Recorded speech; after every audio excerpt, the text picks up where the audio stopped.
Welcome to the Winning Sometimes show, where Emiliano, Matt, and I share our joy and sometimes hatred for all things gaming, tech, and occasionally get a little philosophical.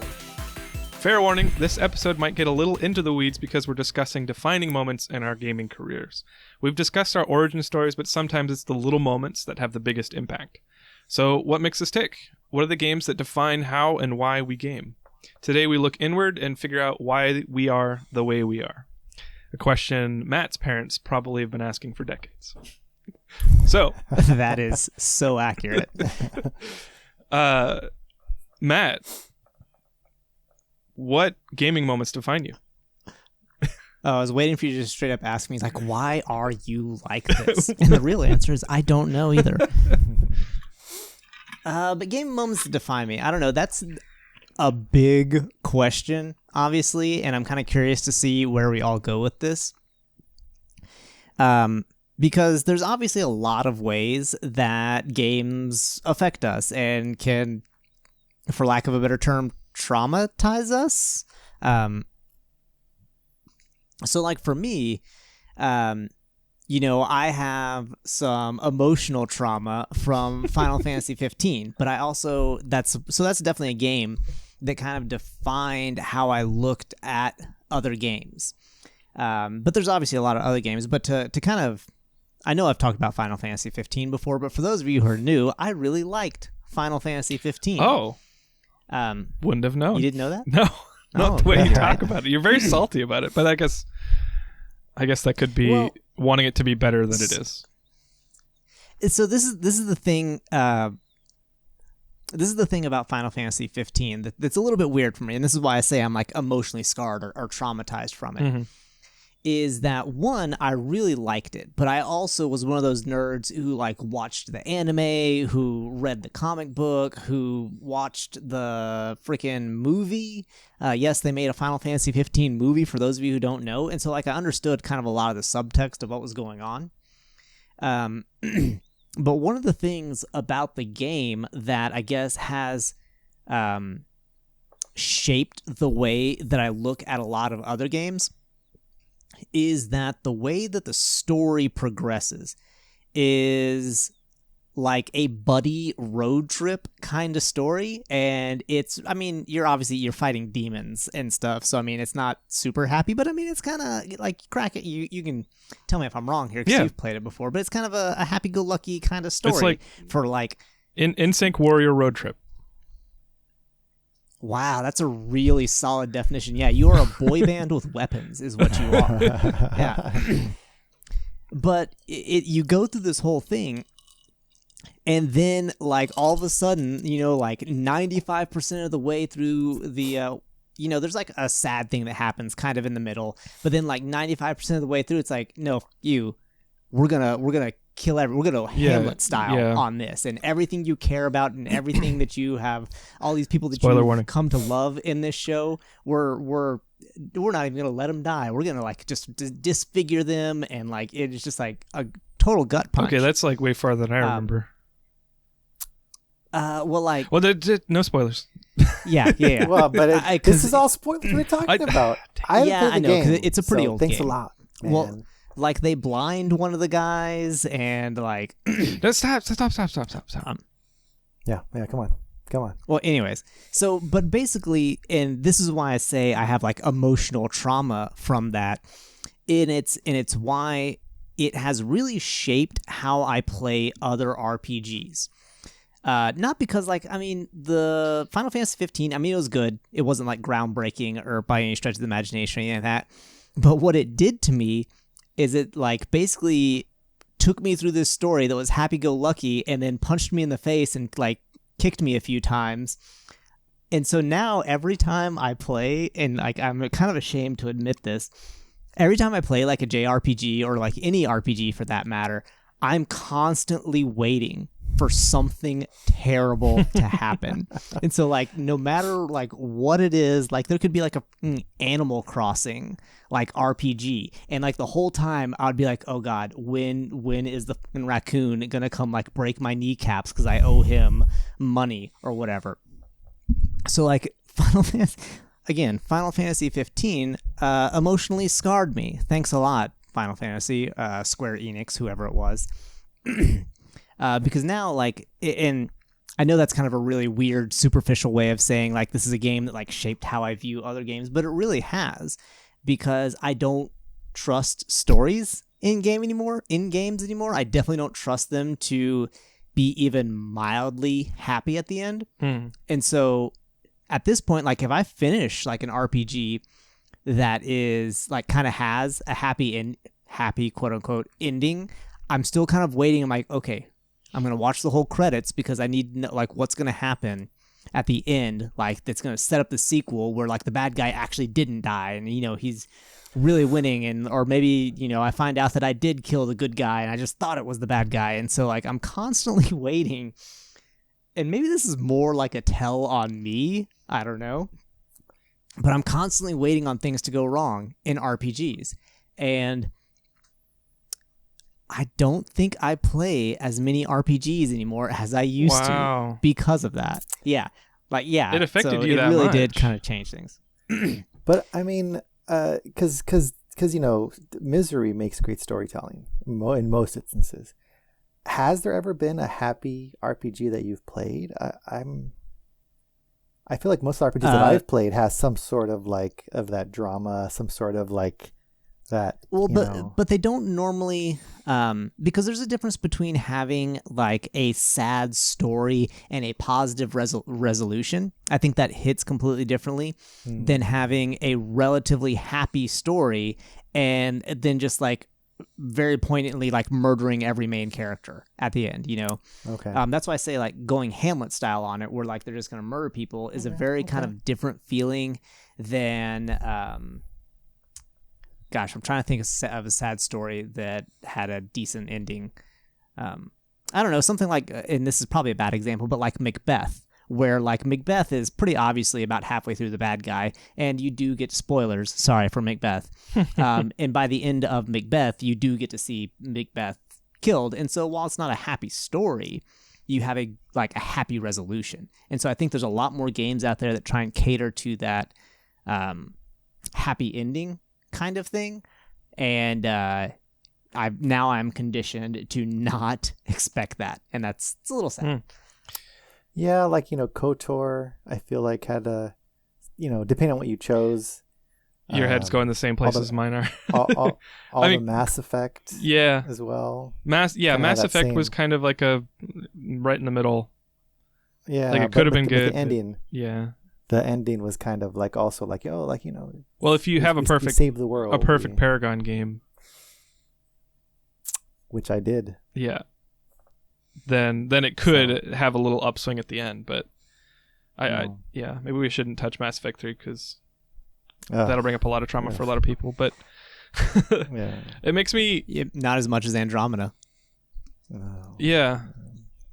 Final Fantasy 10 is also a game that, now that I think about it, has kind of a sad ending. Which that game is from 2003. So, but I still want people to play it because it's such a fantastic game. That's the rub, right? Yeah. It's like I want to talk about it, but I also want you to play it. So pause and go play the game. So I will say that the main character who you're playing as, Titus, whatever, at the end is no longer alive. Can't really say more than that. But not for the reason you might think. It's a reason that could really blow your mind. My wife is like right at the door. So Final Fantasy X is a game. And we have, if you really want to know without playing the game, we have discussed it on a previous show. Why? Yeah. Anyways, sorry. Yeah. Continue. Which, I mean, it's the game that is the reason for me and my wife being together at all, is because I heard her talking about it. Oh, that's right. Yeah. I forgot about that. Yeah, in high school, I had never heard anybody else talk about Final Fantasy X, and I was going through and playing it, like finally, like fully playing, and she said Orin, and I was like, we were both running. She's on the cross country team. We're doing like an off season cross country or track, and it was like, do you play Final Fantasy X? And yeah, instant nerd love. But yeah, so Titus is no longer alive at the end of the game, and I think there was a lot of hope for. Okay, but it was like a hopeful. it wasn't end. though, right? He and Yuna had a love thing going on, and then he disappears. But he And knows he has to. Well, right, and it saves the world. But Yeah. like it's extremely bittersweet. And I remember watching it for the first time when I beat it. I was alone. It was like in the winter, and I was sitting next to the wood stove, and I had this big hand-me-down TV for my friend with my PS2, and we're playing it, and I was glued to the TV, and it was big feelings. But Well, and I think like the difference you'll have there about whether it's not actually a happy or sad ending also goes to like how you interpret it. Like Clint was very intent. It's like, oh, it's sad because of this relationship he has. And then you've got utilitarian Ronan over here. It's like, yeah, but he's saving the world. One person to save the world. It's fine. Well, no, I mean, he's doing he loves so much that he wants her to go on without him. It's beautiful. It was beautiful. It was beautiful. But to talk a bit about your Final Fantasy 15 trauma, I guess it was beautiful, so there was an upswing. And I do feel like Final Fantasy 15, if there are a few criticisms, I certainly shielded myself to the pain you probably felt.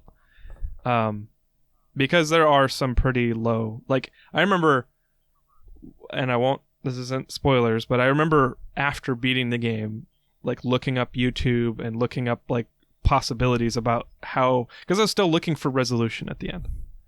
So warning, Ronan, and anybody else that wants to play Final Fantasy 15, you might not feel 100% resolved after you beat the game. But yeah, I guess that makes sense. To the degree that you were super engaged and invested in that Final Fantasy 15 world, you had jacked in, right, to the Final Fantasy 15 narrative, and then I don't know. It's very artistic. It's very like it evokes such strong emotions, but in terms of like caring for your viewer or your player, I don't think that they took that much care. Let's just say that. Like they just wanted you to feel something, and they just, however to make that happen, they did it. Wasn't there DLC for it? Like, did that do anything for the story? Oh yeah, there was. Yeah, there was 4 DLC or 3 DLCs. I think the 4th one got canceled. But did it add to the story, or was it just side? Yes, it did. Well, here's the problem: it fleshed out the backgrounds of each of the characters. It didn't resolve anything. Not that I know of. I mean, I didn't play them. Oh yeah. So the DLCs happen like during the game. Mm-hmm. And so, like, if you wanted to play the game chronologically, you would play, because it comes in acts or whatever, you would play, like, acts 1 through 3, and then you would play the DLC for Prompto, and then you'd play acts, like, 4 through 5, and you'd play the one for Gladio or whatever. And so the DLCs happen during the main game, so it's a little bit weird, but they're obviously released after the game. It just, like, filled in gaps. Okay. So, is there any JRPG that you've had the opposite experience with, Matt? That was like not traumatic? Yeah. Or just probably all of the previous Final Fantasy games that I played. Okay. And I think part of why Final Fantasy 15 was so traumatic for me was part of what you were saying, is that like I didn't somehow, I don't know how they managed this, but all of the like surrounding media didn't spoil necessarily the ending of the game. And so like you watch the movie, you watch the anime, all that sort of stuff, and it doesn't spoil the ending of the game. And so like I really understood like kind of the background story and everything, and then all of a sudden it's like, oh well that really sucks. And I don't think I've ever had that experience with any other Final Fantasy game, because I mean, Like Final Fantasy VII is great, loved it, but in a very weird story, but didn't traumatize me. Final Fantasy 12 also played a ton of that, didn't traumatize me. What other, like Final Fantasies 1 through 6, I guess I played a ton of those. And yeah, it was really just Final Fantasy 15 that I don't know why I got so involved in that one, but that definitely scarred me to the point that I've always loved Florence and the Machine, but I cannot listen to Florence and the Machine's version of Stand By Me without thinking of the ending of that game. And so now that is an even more tragic song to me. So yeah, it sucks. I'm sorry that happened. No, it's fine. It's fine. But Emiliano, would you like to share your trauma with us now? I don't know if you actually have trauma or not, but it would be cool if you did. But, we're talking about kind of defining moments that kind of defined us with gaming wise. And I'm probably going to kind of age myself here, but I feel like one of my defining moments, no, but I played that on an original Atari, whatever, arcades. The local mall had a wonderful arcade back in the day, no longer, mind you. And I remember going there on the weekends with friends and playing The Simpsons. And I loved the Simpsons arcade game. There was Bart. Yeah, all four of the main characters. That's the top-down, side-scrolling. I saw this going. Side-scrolling ones, yeah. The fighting game. There was that one. There was also Teenage Mutant Ninja Turtles. But I remember Simpsons being the one that I went there on one weekend with $5 and got $5 worth of tokens and spent I don't know, half an hour or whatever, however long it took to actually get to the end of the game, just plinking those quarters in, all the way to the end. And I remember it was a great achievement. I loved that I beat the game. And I mean, at this point, I don't even remember how it ends. Who's the final boss? I don't know. But I mean, it's a pretty weird game to begin with, so it's not like it has a linear plot kind of thing. No. But I mean, there are levels, and you want to get to the end, and it's made to eat your quarters, But the Simpsons arcade game, I think, started my love for cooperative games. Street Fighter was there as well, and I would play it. I was never that good at it, so I don't think I ever got into it, They also had a lot of the gun games, which I still love me a good gun game, and nowadays, back in the day, the gun games were connected via like a tower. Nowadays, man, you can walk around with them, and they have the motion and everything. It's great, but that's another story. Like an actual arcade? Arcades still exist? Fire Blaster, yeah. No, well, some arcades. Bowling alleys still have some arcades. Dave and Buster's, there are some, but it's hard to find a good arcade game. Gotcha. But, Okay. But even the light gun games, I love playing those with my buddies. So the light gun games, there was an Aerosmith light gun game that I used to play, and you're shooting CD discs at the enemies, and it's an Aerosmith light gun game. I wonder how much 2 that players. goes for on eBay. I don't know.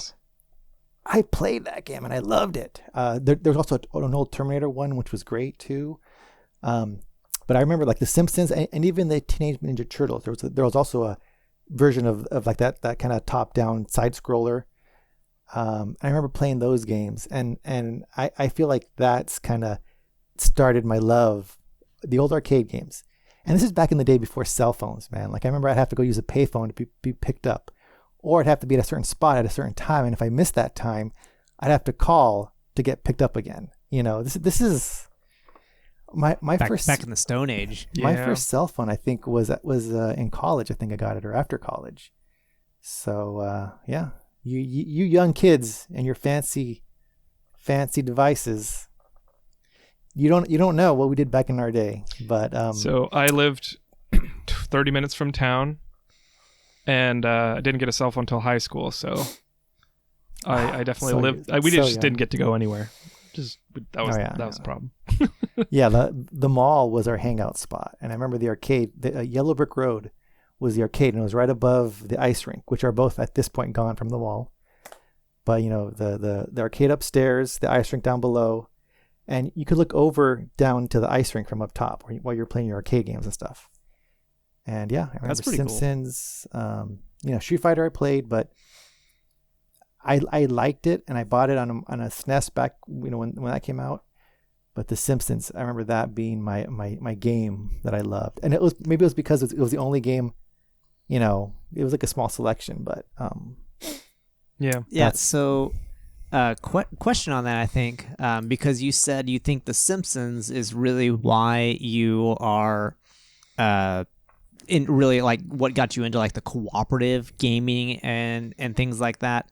Do you think it was like the Simpsons like game itself, or do you think it was like the actual fact that like the couch co-op kind of situation where you just had somebody there with you, and then when they screwed up, you could like kidney punch them and be like, be better or whatever? No, it was the couch, the co-op. Like I mentioned the light games too, because those were also the double players. So yeah, it was just being there with, next to your buddy and playing, and I remember biking, from my house, from our neighborhood to the mall, and that was like a 20-minute bike ride. But we do it on the weekends, and it was to spend a couple hours out there and walk around the stores and not buy anything. Yeah, well, but in like 100-degree heat, it's okay. Never mind, that's a lot.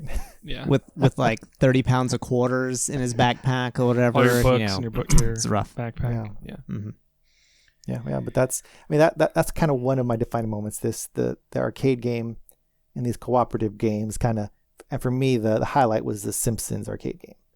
There are other games that we co-opt as you do, but like Street Fighter I was never good at, so whenever we played that I'd always get beat, and I hated it because I'd lose my quarter because I kept getting beat. So the Simpsons was fun because it was all of us together, and we yeah. So I have some more, but that's me in my old age. So Clint, how about you? Well, I was gonna say that for me, it's easy to forget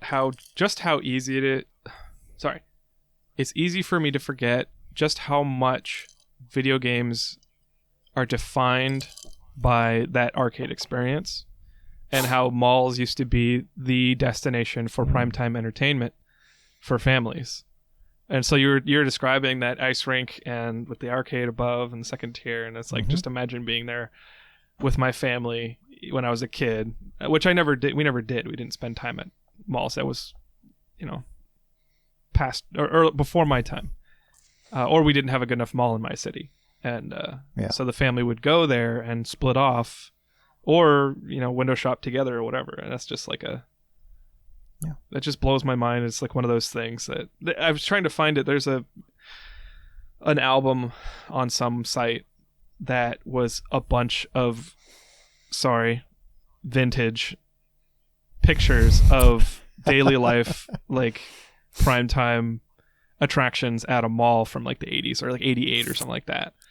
And it's like, just dude, don't make me look through my old for sure, and my parents' albums and try to find. This is kind of off topic, but like for some reason, I guess it's because I'm a child of the 90s, and even though I never did that and was never involved in that culture, like it's extremely nostalgic. But to bring it back to games, that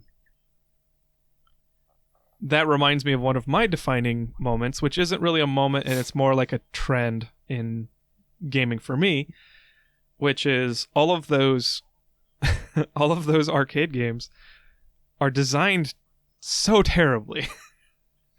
Because to eat your quarters. Yes, they're designed to eat your quarters. And so when games is this your trauma? I guess it is my trauma. Yeah. If we want to, yes, let's be trauma buddies.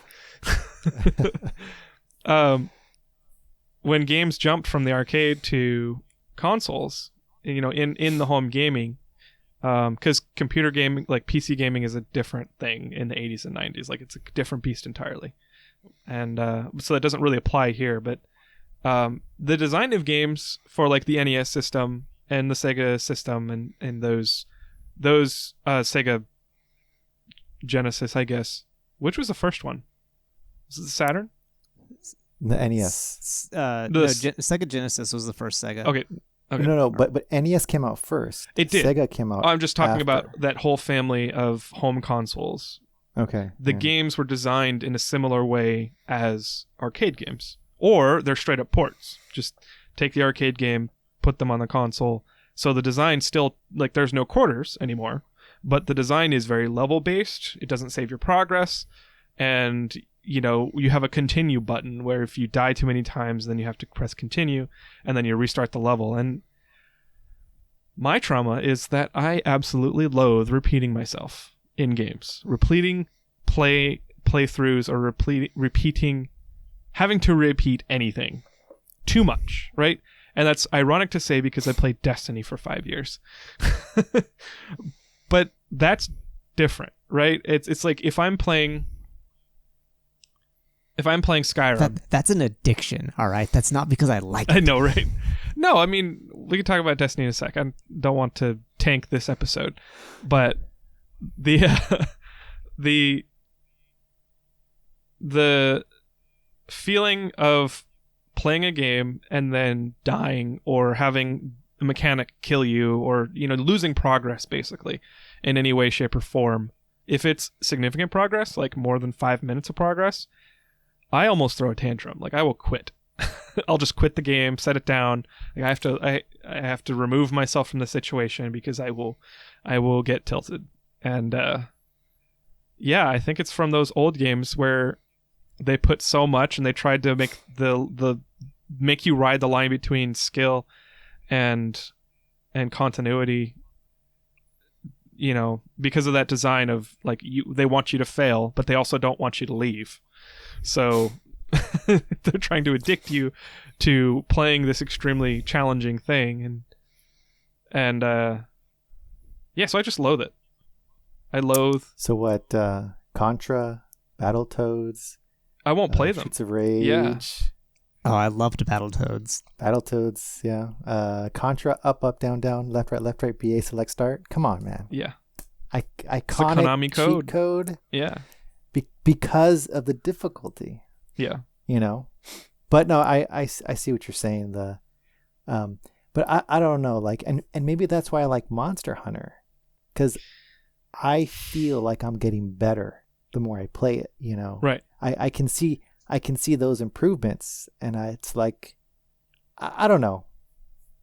Well, I mean, it Maybe is probably one of the best games of all time in every aspect. So there's that. It has that going for it. These guys.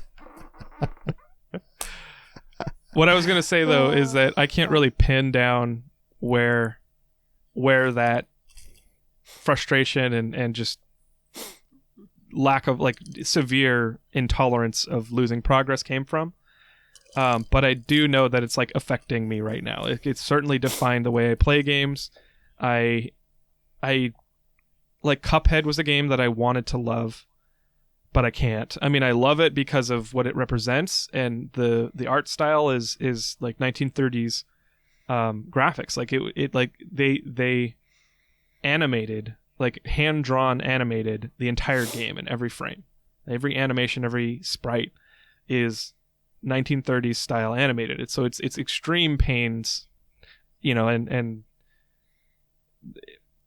lots and lots of work and blood, sweat, and tears went into that game. And so I want to play it and I want to enjoy it because of how good it is. But it's just so punishing. It's designed almost like a quarter eater. And I pushed through to beat that game because I loved the idea of it so much, and I wanted to say that I could beat it. It also challenged me as a person, saying, you suck at video games, and I'm like, no, I don't. I'm going to beat you. So that wasn't fun. But other games which I wanted to enjoy, like Outer Wilds is, I think, the best game of 2020 for how many journalist sites, how many websites in like top 10 lists. Or was it 2019? Yeah, very highly reviewed. It's extremely highly regarded. And it like, people loved the crap out of that game. And I went to go play it and I just couldn't, because one of the primary mechanics is that time resets itself, and that there's a supernova happening in your solar system, and you kind of have to figure out what's happening and discover the solar system. You're a little, like, astronaut, like, little alien dude, and you've got, like, it's all low gravity. Like, everything is low gravity, small little planets, and you have this little lunar lander that you go jet out to the different parts of the solar system, and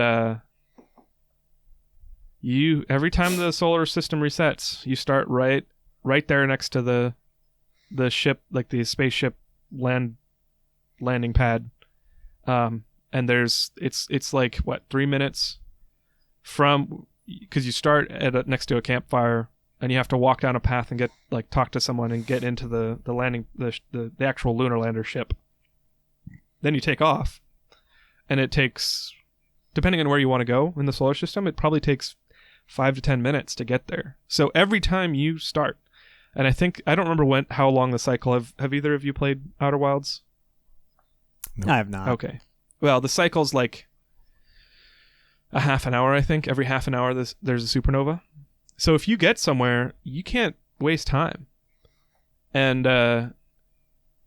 you have to, at least this is the feeling that I had.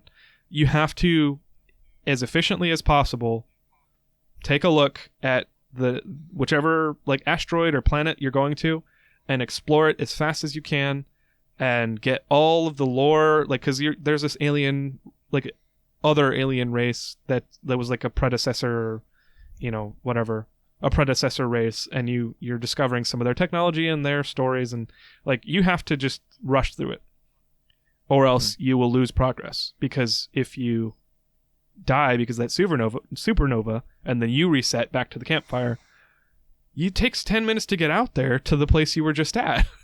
So you're wasting that time, and it's like, it's so punishing, at least to me. And I hate wasting time, and that 10 minutes I'm never going to get back.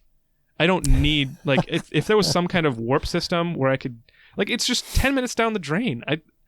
I'm getting so salty about this because I love the feeling of that game. The music is great. Tell me your job is optimization without telling me your job is optimization. Okay, thanks, man. Well, wait. So if there did was you like not enjoy Groundhog's Day or Live Die Repeat? Did those movies just not? You find you're watching somebody else do it. You're not doing it. So every time, so you would be okay if somebody streaming Outer Wilds, as long as it's not first person. Probably. Like, I'm okay with observing. It's not like I'm not patient. Like, I mean, I would hope my loved ones would describe me as patient, but it's like when I know... It really sounds like you're not patient when you are playing a video game. That's what, like, the whole last 5 minutes or whatever sounded like you describing a very impatient. Well, I'm trying to like get down to brass tacks on that. It's because if there's a set amount of time, like if it's like 1 or 2 minutes, whatever. It's like there's lots of things in life where you just kind of have to give your time away. I guess I really highly value that time. So if it's like 10... and then you multiply that by however many times you need to finish something, suddenly there is an incontrovertible acknowledgement in my head that says I am wasting this time. And I despise wasted time. And which is why every time someone's like, we should be more bored in our society, put down your phones, I'm like, no. We have a limited time in this earth, and we need to enrich ourselves as much as possible, right? Don't waste your time. Life is short. Go have fun. Go find new things to experience. And now I'm like on the soapbox about this. You heard it here, folks. Pick your phones back up and watch our whole backlog of episodes. Even if you've already watched them, you need to rewatch them. That's what Crack is saying. Or listen, yeah. Spotify, Google Podcast, Apple both. Podcast. You need to listen for the auditory experience, and then later go back and watch them so that you get the full experience. But you know what? You do bring up a good point about wasting time in games. And you mentioned Destiny, and I don't know. Like, I think I've done like a rough guesstimate that it seems to take an hour to do anything in the game or to get any sort of progress. Yeah, it's about an hour to do, like, 3 strikes, about an hour. 3 Crucible matches, and to get your weekly rewards, about an hour. So it just seems like everything in the game takes about an hour to do, and sometimes longer depending on how many times they want you to do stuff. and I'm getting tired of it as well, Well, but go ahead. well, I was gonna say, but I will say other games, I don't mind either the repetition or the time it takes. One example being like Monster Hunter. A lot of it's doing the same fights over and over again, but I still found joy in that, and I still found joy in going to the same spot to do my armor stuff. Whereas in Destiny, and You're other getting less and games, less out of it. Yeah. So I don't know where that line is between how much time they're making you waste versus the enjoyment, versus your tolerance. I think there's kind of, I don't know, there should be an equation or something. And there, well, I don't think there can be. Here's where it gets messy, is because it's subjective. Time wasted is subjective to each person. If you get something out of playing Outer Wilds and having to go spend that 10 minutes to get back to that place that you were at every single time, or if you're okay with, like, I guess I'm a completionist too, so that I should explain that about. It's like I want to see everything on an asteroid or a planet in Outer Wilds, right? I want to not leave anything on the table, so I feel like I am obligated to go back to that place, which is why I'm unhappy with the amount of time it takes. But if you're totally fine with spending that time to get back to that planet to do everything or whatever it is you want out of the game, go for it. That's fine. Like, it's just me. For me, I feel like that is incontrovertibly wasted time for me. For Destiny, it's not the same thing, because one of the things I get out of Destiny is the exercising of skill in the mechanics. Like, not necessarily of skill, but like, it's like Halo. It's Halo with space magic and different aliens, right? Except more mobility and a bunch of other things. So that's another probably podcast. It's like, how is Destiny different from Halo? But it's that style of game has always been fun for me. So if I'm going to go play the same strike 50 times, over and over again, or I'm going to go play Crucible in the same 10 maps for 500 hours or whatever, like, every game is different for me. And that's why spending, the 10th game or the 11th game, they're not going to be that same to me. Hopefully they aren't. And this is where I start thinking all of my criticisms of Bungie and the design of Destiny 2 are starting to creep in again. So I'm going to stop myself there so we don't talk about it, because that's an ideal that I would have, is like every game should be different, because of, like, you're having fun in the sandbox of, that's why it's called sandbox design in Crucible, is like, you just bunch of guns, give them to people, and then throw them in the sandbox. But I mean, but then the issue with that, though, is that there are optimal ways to do things in that sandbox. Right. Like PvP, there's meta weapons.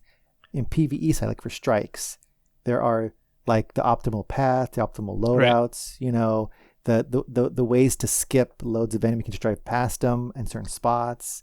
So, then it gets into that point of, oh, I've already done this my 100th time. Right. If you're only doing the optimal path. If the mechanics were vibrant, like robust enough. Excuse me. If the mechanics were robust enough to give you alternative options, and where things may not be the most optimal, but they are still fun and wildly different, given the combinations of mechanics or whatever, then it could be also interesting. But I think, with Destiny, there's certainly, it's like, oh, you need to be this class. You need to be Warlock for PvE soloing. You need to be Warlock. You need to run this class perks. You need to run this subclass with these guns. And if you don't do that, you're just wasting time, because it's going to take you longer and won't be as effective. Which, that's unfortunate too. Well, I also think you, again, always want to be the most optimal. Is part of the issue there for you. Me, I plan ahead, and I don't even know what the most optimal thing is, and so it's impossible for me to optimize my gaming, which is fine. So, but I actually, and I know we're way off in the weeds at this point, but I do want to kind of ask y'all. This is a question for both of y'all. Was there ever a game that you practiced at? 100%. I just don't remember what it was. Well, besides Destiny and Warzone and every first-person shooter that I wanted to be competitive at. Well, I mean, Sorry, practice outside of just like playing matches. Like, did you ever load into custom matches and practice on the specific maps and things like that? Like what you would think of like a sports team. They don't go out there and just scrimmage every day. They do drills and things like that. Was there ever a game that you did that sort of stuff in? Guitar Hero. Okay. All right.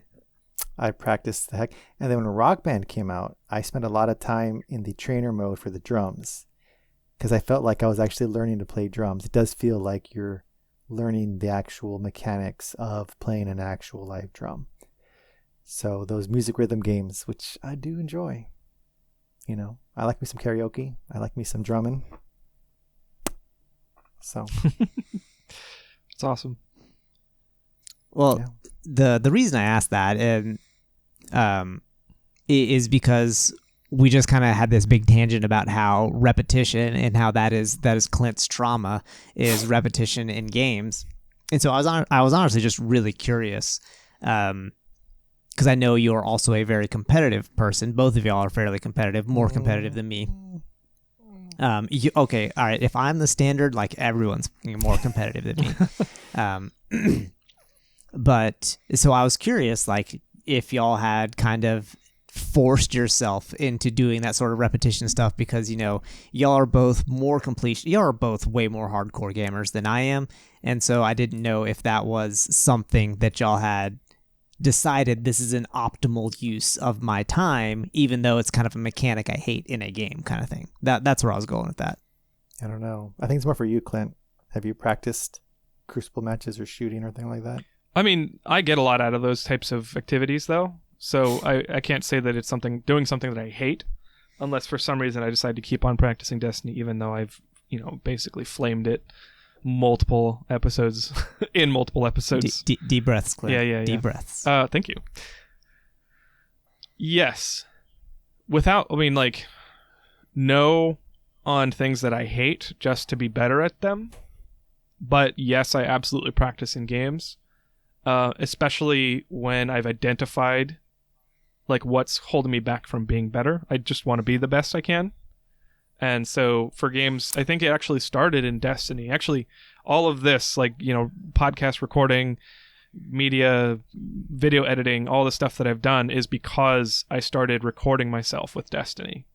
Because I wanted to know what I was doing wrong. And without even talking to anybody else, I would record matches and record trials and stuff like that, and then just watch myself. And every time, because I certainly was a victim to blaming other things, externalizing my failures, in at least in games, in Crucible performance. So when I started recording it and I look at a situation or an engagement where I die and we lost the round or whatever, I just say, okay, what could I have done to avoid this situation or, win in this situation? And 99% of the time, there was absolutely stuff I could do. And so it's not like I went into custom matches or anything, but it was like I would go into matches saying, okay, well, I am going to go into this match with the express intent of not doing the thing that I identified was that caused my failure. So, running with cover is a really hard kind of thing to wrap your mind around. But when you are in a video game and you're looking down a corridor and someone's shooting you and you're just sitting in there, you have nothing to back behind, nothing to shoot from. You're just sitting there in the corridor at the end of the hall, and they're on the other side. They see you first, and you're shooting them. Well, yeah, if they're better than you at moving their reticle over your head and clicking, their mouse or pulling their trigger, like, they're going to win. But you still have options. If you allowed yourself more opportunity to exit the situation and gain advantage, then yeah, you can totally win in those situations. Even with worse gun skill or worse skill, you can overcome those situations. So I mean, that's just that's how I play games now. It's like, what can I do? Right. It's constant analysis of what am I doing wrong? What could I do better? Let's brainstorm. Let's do better. It's a lot. That's a lot. So that's actually It's really fun Well, for I me. mean- Yeah. Yeah. But see, you enjoy that, and I feel Yeah. like I wouldn't. One thing to note: most guitar heads have 5 buttons, Yeah. and on hard and expert, you use all 5. So I find it easier to put my pinky on the bottommost button and use my finger to reach up to the green button and to the yellow button, because it's a little easier to reach than to bend downwards. But So, don't you? What if you Pro- have to? Pro tip. No. Guitar Hero or Rock Band. They're just the buttons you push. Yeah, but what if you have to shift because there's a chord that you got to hit that's includes the top 2 buttons? Well, then you just reach your other 2 fingers up. Okay. So the bottom. but the you bottom leave your one is the pinky at the hardest one to bottom. You're hit.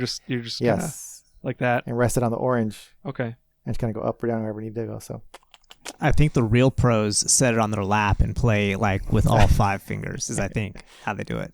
no, I like and then on the guitar, you gotta have it up high, and you gotta slap it. You gotta with That's how your thumb. you break your controller. What though. do you like the Beatles? No, it's they're pretty sturdy actually. I don't know, it's kind I of don't just, know, like pounding it. I went through plenty of Guitar Hero controllers in my day. I feel like Rock Band are a little more sturdier than guitar. Oh, are they? But, yeah, I don't know. Oh, now we have an argument. No, not at all. I mean, I worked at But- GameStop, during that whole time, and certainly saw the returns. So I guess Yeah, no, I'm joking. yeah.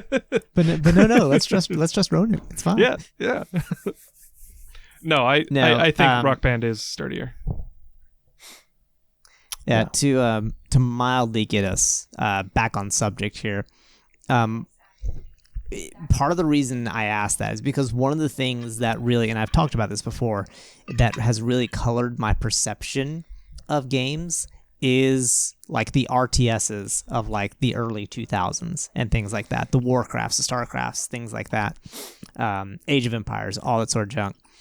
And this is part of the reason why I honestly give no whatever about getting good at FPSs, because and this could be a whole episode in and of itself. I honestly don't think that FPSs baked into them give you the tools to get better. Like, you have to manually record yourself.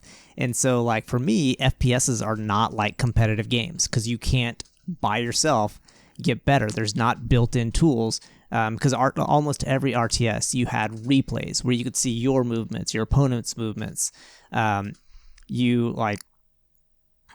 could load into custom maps with bots and like just literally practice the first 5 minutes of your build over and over and over again. And so like for me, there was a huge ability to look at your own play and analyze and figure it out and kind of, I guess, practice, for lack of a better term. Exactly what you're saying. It's like, oh, I watched my replays and I realized at the 5 minute mark, I'm doing this, and it's causing me to get backed up on supply or whatever. And then like I started playing FPSs because I thought, I was like, oh, Destiny looks fun, and it was really the first FPS I gotten into, and I was so disappointed in like, I guess, the lack of features as far as improving yourself. And I'd never really understood that. And as far as I know, and if y'all can correct me if I'm wrong, people in the comments can correct me if I'm wrong, but I don't know of any FPS that allows you to go back and like look at replays, that allows you to see, like, because sometimes CS:GO. and maybe it's because I'm dumb, right? Like, people will just like show up on the map and I'm like, I don't know how he got there without pinging on my radar or whatever. There's all sorts of stuff, especially like when there's abilities and things like that. You're like, he had to have used something, but I don't know what it was. And you literally have zero way of figuring it out after the fact. And that's really, really frustrating to me. So I just gave up on caring about being good. And so again, if there is an FPS out there that's like that, please let me know, because I'd probably enjoy it. CS:GO, but you probably want to enjoy Yeah. it for other reasons. Yeah, I feel like Halo had kill cams where you could kind of see moments before they actually killed you. You could see some of that, not to the level you're thinking of, I think. Yeah, I don't think Halo had kill yeah. cams, but It didn't? no, thought Call it of did. Duty A did. lot of things do. Yeah. Yeah. Oh, okay. But Halo is definitely fairer than like Destiny. Destiny has classes and powers, and some of them are stronger than others. Whereas Halo, It's just you and the gun. So you could get a better gun, but a lot of it came down to, your shooting skills. Map knowledge, shooting map skill, knowledge, things like that. Yeah, absolutely. Did you do the Halo test that was out this past I did. week or so? Yeah. I did not. Yeah, I heard it was fun. I didn't either, but I heard it was really fun. Really fun. I don't know. I can't agree. You didn't like it? I think it's using an extremely antiquated design. Like I guess it is fair that you mean that Halo design, like Halo? Yeah, Halo's outdated. Extremely outdated. That we have. They kind of added zoom though. Yeah, kind of. We have made so many advances. Video games have made so many advances in like fun and playability of first person shooters since Halo even 3. And I feel like Halo Infinite is trying to do the same thing as Halo 3. And so they're like, you have sprint, kind of. You have clamber, which is nice, but mobility is low. There are like there's a grappling hook, but that's not a universal thing, right? That's a pickup, and then you're making a choice to pick that up over other things. And so it is certainly like they've collapsed in all of their options for playing a game, whether what guns you have, what equipment you have, they have squeezed it into very simple, like low count. Like there's not much diversity, I guess. Would you say like an optimal count of guns? There is, yeah. And it's actually, that's one of the things. I mean, there are less guns than most other shooters in Halo Infinite. And there are good guns and there are bad guns, and you just have to get there first. And it's like that to me is not fair. It's like there's not enough guns to go around, and you have to know the map, and you have to go there and get it. And if the other team gets there first and just is talking to each other and knows to get those guns, then you're screwed. You have no recourse, right? Other than to stay alive until the guns respawn, and then hopefully you can get it again. But that's like such a boring, non-diverse way to play like first-person shooters nowadays. So I didn't have much fun. I had fun playing with the people I played it with, but that was it. I don't plan on buying it. Maybe if the campaign is good. I heard the multiplayer is going to be free. It's going to be on Game Pass, so if you have Game Pass. Yeah, okay, cool. Yeah, multiplayer is free. Yeah. But okay, so let me interject real quickly, because yeah. I want to bring it back to our topic at hand. Halo was on Halo 1 was on my list of like defining moments. But before that, let me go back really quick, because I have two defining moments I wanted to bring up, along with the Simpsons kind of arcade stuff. The one leading up to Halo for me was Mario 64. And Mario 64, because that was the first game that had that full 3D. And to me, the first game that we used the look and the two thumbsticks. Mm-hmm. To me, that was the first game that had both the look and the movement. Because the one controlled the camera around your guy, and the other one was actual movement and stuff. And like that kind of, it took me so long to be able to grasp that concept. Yeah. And I think Mario 64 is kind of what taught me that. And that's led to all the other games that I play now currently, which is Halo. And I think Halo is the first kind of game that led me to that competitive, the co-op, which was amazing. That campaign co-op, mwah. And even the competitive side too. Like I did LAN parties with Halo, the 1. Yep. Where we get 6 of us, 8 of us with all our TVs, and, on USBs and stuff. And I did too. So for me, like Halo was that optimal co-op as well as PV competitive, even though I'm not good at competitive, like I still delve into it with friends. But yeah, so Mario 64 leading into Halo, leading our discussion now. So I'm a little disappointed that you're telling me that Halo multiplayer isn't as fun as things are nowadays. So I'm not telling you won't have fun. You could very well have fun, but for me, who is very competitive and wants to push myself, like I get to the point where I have to decide if the system in a game and the platform of a game is worth putting my time into. And like for Destiny or Call of Duty Warzone or something like that, something that's fun to play and has repetitive value, like value in repeating that stuff. Halo is not. So for me, I'm making that call now that it is not a diverse and fun enough system to just rinse and repeat over and over again. I will run out of fun pretty quickly. And just, it's not like I wasn't having fun playing those games, because I did have some games where I just like, went balls to the walls and got like 12 kills in one match, and I was like, oh, that felt good. I can have fun. It's just that the game mechanics are finite, right? Or limited to the point where I know that I'll run out of fun at some point. So it could be fun. I mean, if you're not playing the most competitive, then who cares? Get in there, have fun. I do feel have like you guys go ahead, sorry. I was just going to say, I do feel like it's probably the most mobile feeling Halo game to date. Like the movement and getting around and stuff. Yeah. Have you guys played all the Halo games? Like I haven't played 4 or 5. I played all the other ones. No. I played 4, but not 1, 5. 2, 3, ODST. I think I've played 1 through 3, and that's it. Yeah. Okay. Yeah. I want to go back and play them. I just never did. I absolutely love to death every single Bungie Halo that exists. Yeah. Including, well, not Halo Wars. I never played that. I never played those either. 1 or 2. Yeah. I never No played Face, you might like Halo Wars. That was the RTS, wasn't it? Yes, it was. Yeah. Have you played those? No, I haven't. Matt? I have not played them. I was too busy perfecting my 2-Rax fast expand opening for StarCraft. Sorry. That sounds like chess strats. Oh no, like it.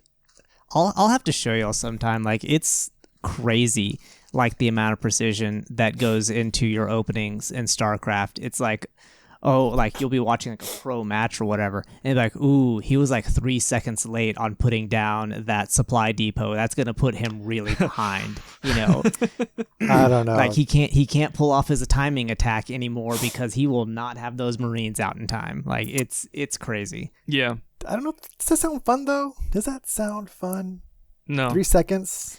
So this is, and I think, I like I've said, I'm not a competitive person, but I think this kind of feeds into what like Clint was talking about earlier about getting better about something.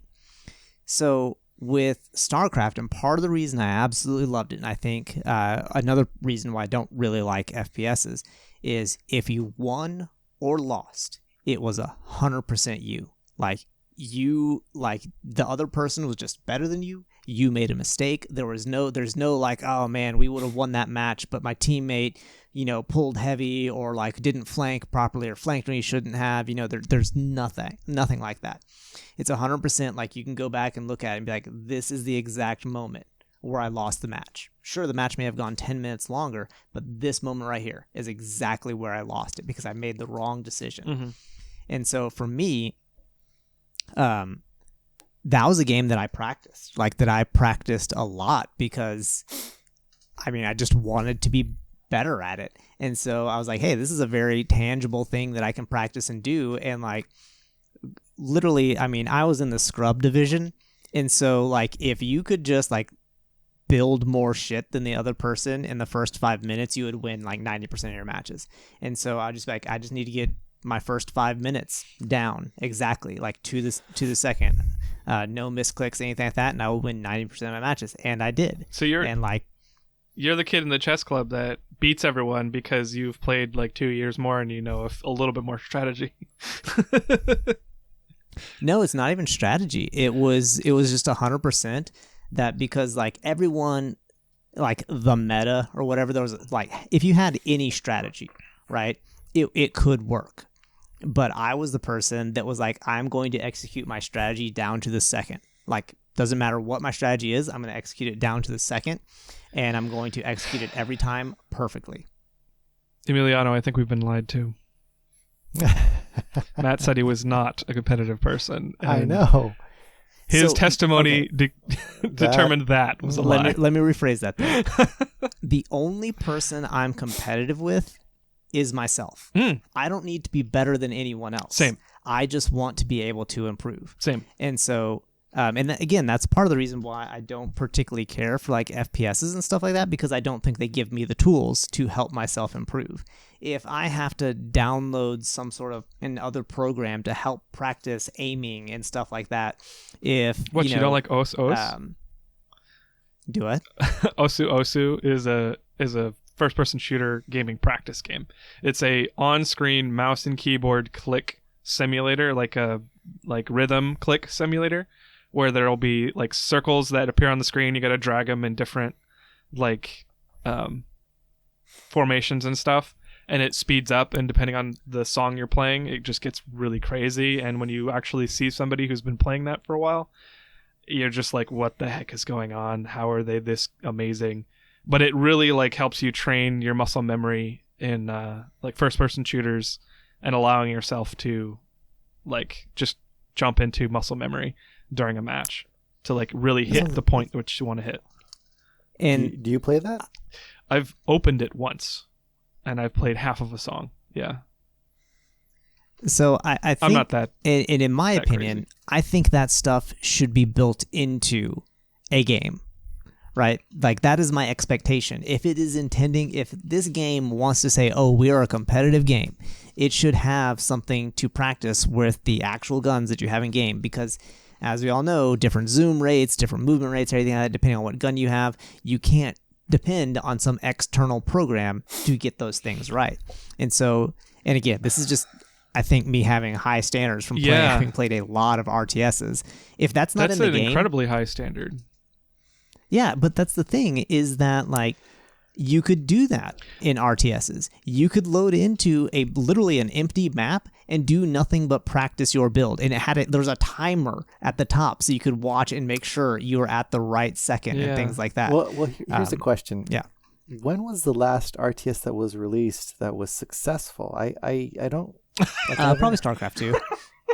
That's like 20, 30 That's years a old, low isn't blow, it? Emiliano. That's a low blow. It was released in like 2008. I mean, I see what you're saying. It just feels like nowadays, and maybe it's developers, that they don't seem to see the profit in that, because that sounds amazing. Like if absolutely, Destiny I agree. had that, oh man, that would be great. There's this term in software that's called the minimum viable product, and MVP.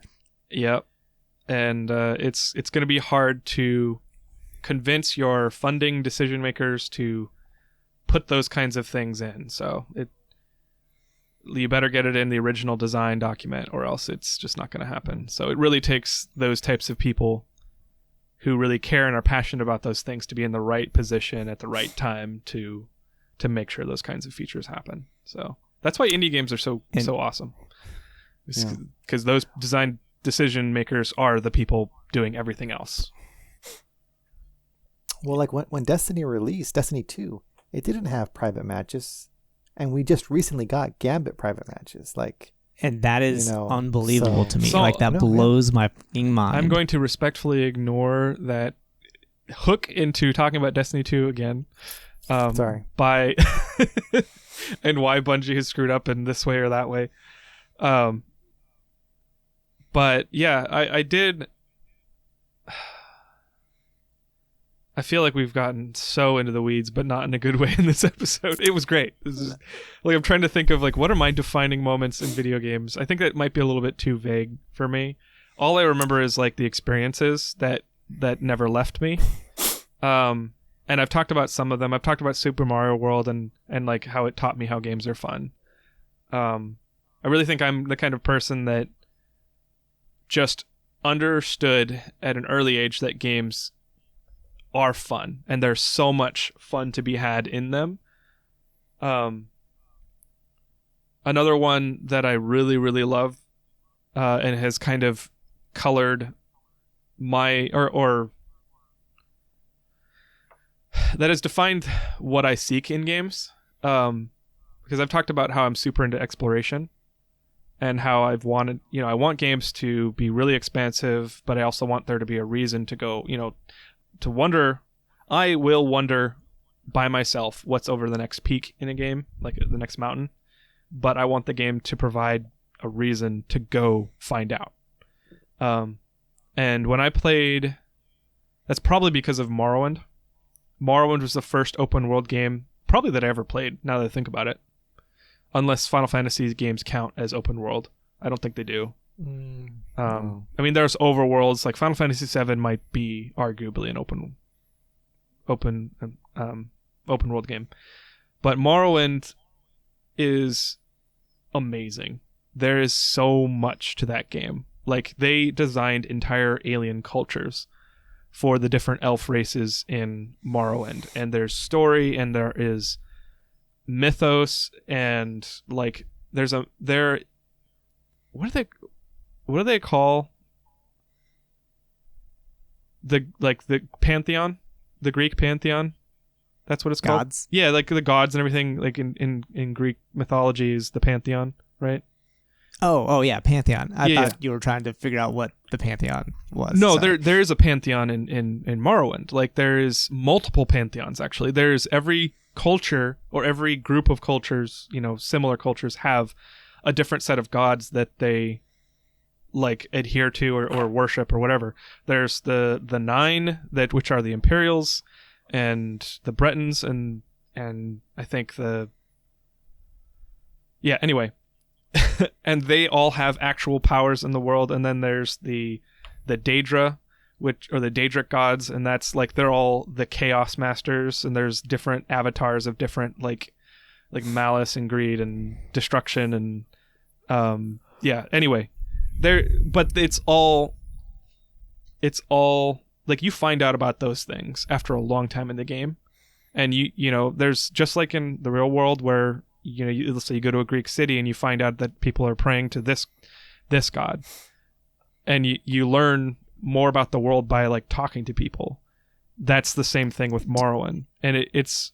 Do you think that's where you kind of got your love of lore from, or was that kind of different? Probably, if I'm going to be honest, because the author, or one of the biggest contributors to Elder Scrolls lore, I forget his actual name, but MK, wrote the I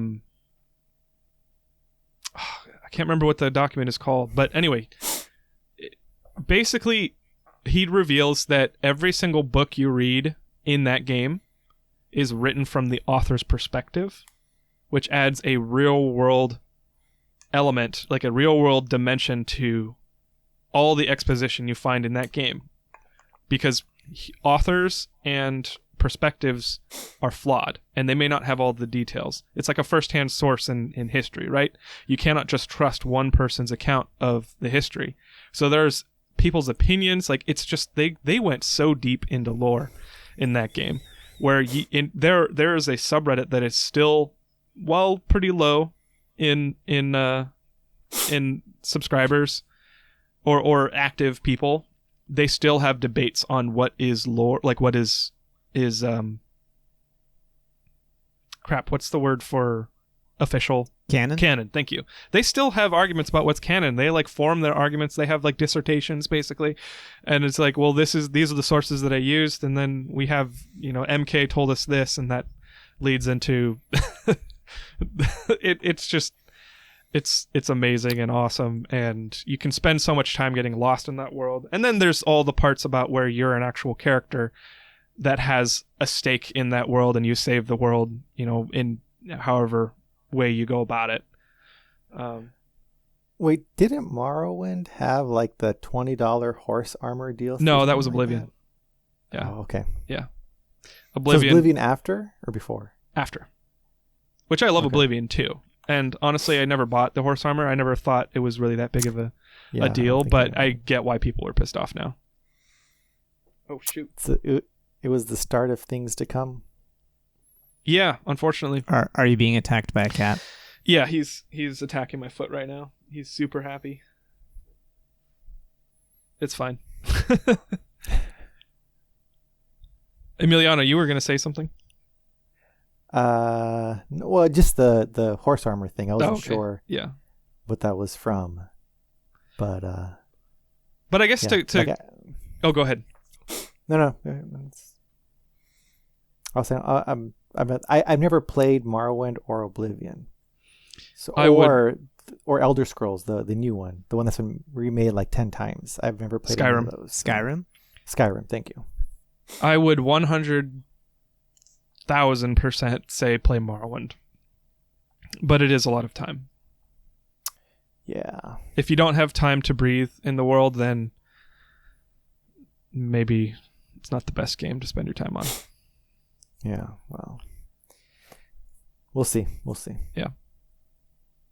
It's also a lot of text because it's kind of an old game.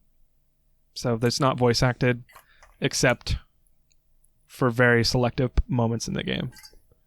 Like you go up and talk to somebody and there's this dialogue system where it's just text and you choose what to say. And then there'll be a new paragraph and you got to read the paragraph and then you have a couple options. And well, like Destiny, kind of.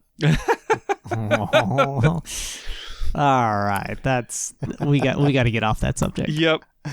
Sorry. As you can tell, Destiny has defined many moments in gaming for us, for the better or worse.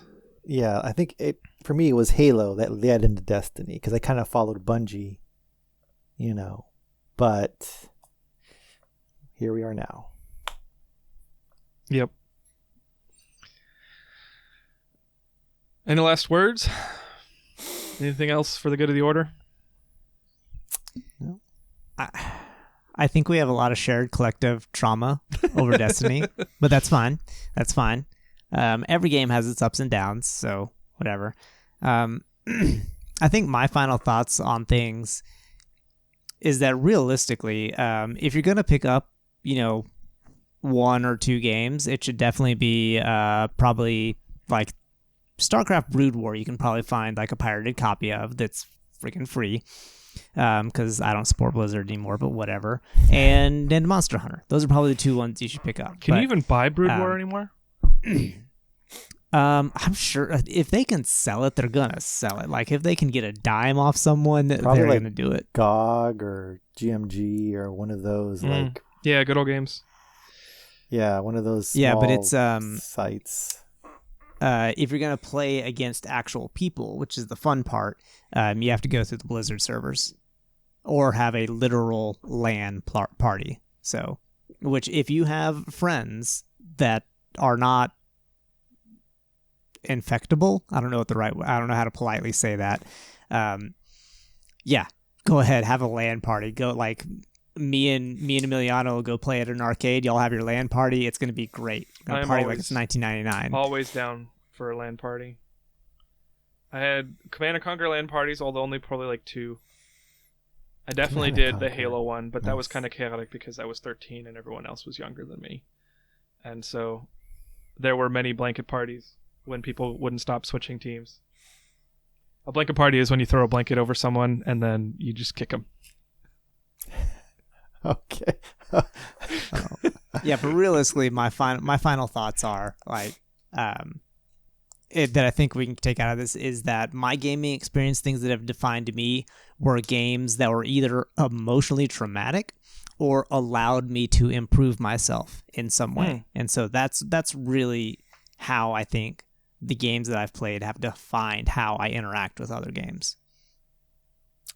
I think mine have always been cooperative. That's kind of my, Simpsons, not Mario 64, but that led to Halo, which was, and I enjoyed playing that with family. So, yeah, cooperative's my butter, my jam. Yeah. Mine are anything that are fun, and that's a terrible way to say it because fun is subjective, but Monster Hunter is fun. It's also very repetitive, and if you don't get anything out of it, I wouldn't recommend it. Well, just get good. He lies. Yes. You need to get good to be good at Monster Hunter and enjoy it. Yeah. Anyway. Monster Hunter's not a bad game. Just the UI is pretty bad. All right, I think it's time. Oh, wait, no. Please continue talking about how Monster Hunter is... What did you say about Monster Hunter? UI is perfect. The UI, no, I agree with you. The UI needs work. It's very confusing. Yeah. But once high cost of entry. you know it, Once you're familiar with it, then Yeah. it's better. But yes, Cool. I think it's probably time to wrap up. Well, thank you for listening and watching. I ask you, what games defined you as a gamer?